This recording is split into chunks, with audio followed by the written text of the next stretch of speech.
Primeira coisa é ler, né, Fernando? Ela precisa desenvolver o hábito da leitura.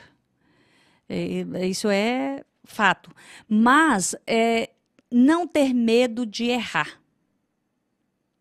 Não jogar fora nada que se escreve. Essas são as principais dicas. Controlar aquela vergonha, né? Sim, porque geralmente a gente tem muita vergonha, mas a criança, ela é muito espontânea. Então, assim, os pais também que têm as crianças espontâneas, eles podem incentivar a escrever, falar, não falar está errado, né? Meu neto gosta de escrever cartinha para mim. Então, nunca eu valorizo os erros de português que ele comete.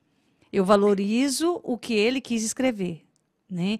Então, assim, a criança você precisa valorizar muito. E esse é o grande problema, viu, Fernando? Quando nós falamos em área tecnológica, é essa presença. Que talvez eu não dei a presença que eu dou hoje para o meu neto, talvez não foi a mesma que eu dei para os meus filhos. Então, hoje, mais amadurecida, eu reconheço que nós precisamos. A presença que meus pais davam, contando histórias todos os dias à noite. Com certeza. Hoje Então, é difícil, né? É o que eu estou te dizendo. Então, essa presença de você sentar... correria do dia a dia. Uhum. Aí é muito fácil você pegar o celular e dar, porque ele te substitui. Mas ele não nos substitui.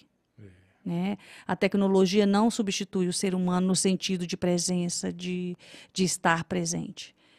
Isso é muito importante para a criança. É o que eu estou te falando. Às vezes você lê uma frase de uma criança, não joga fora, guarda. Fala para na próxima vez ela escrever mais uma frase, né? Então a criança que gosta de escrever, não tenha vergonha, que foi isso que eu falei, né? Para a menina lá no colégio presbiteriano, não tenha vergonha de escrever. Não tenha medo de errar. Não existe errado para quem escreve. Não existe isso, Fernando. A poesia pós-moderna, ela tem isso, ela não exige mais rima. Ela não exige mais métrica. Ela é totalmente livre, totalmente livre.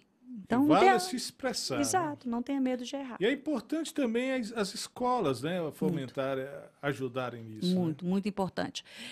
Eu brinco assim que as escolas deveriam colocar nas bibliotecas professores de língua portuguesa. Ou professores que sejam aptos ao teatro, à leitura, para trazer as pessoas. Mas nós temos muito pouco hábito de leitura. Nosso país é um país onde não se lê, Fernando. Infelizmente. Já há muito tempo, né? Desde sempre. Na minha época já era assim.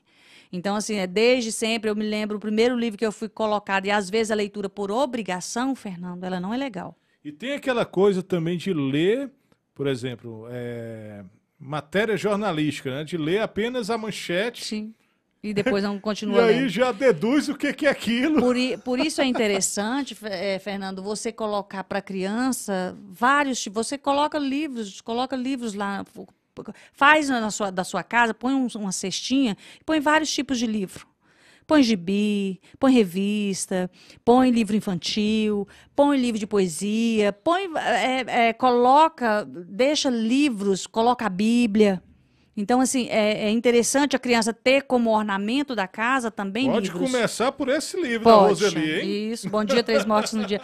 Inclusive, Fernando, quando eu lancei Além das Palavras, eu fiz para o lançamento uma caixinha, né, uma maletinha, onde tem o livro, onde tem um quebra-cabeça, onde tem massinha de modelar, e lá eu dou dicas de como trabalhar isso com a criança. Mas né? você investe bem, né, Roseli? Tenho tentado, mas é difícil. É um investimento caro, né? Caro. Esse material. Esse né? material sai muito caro, mas eu queria, no lançamento do meu livro, ter alguma coisa diferente.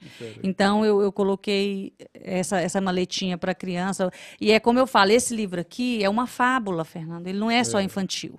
Ele dá para trabalhar com adulto também.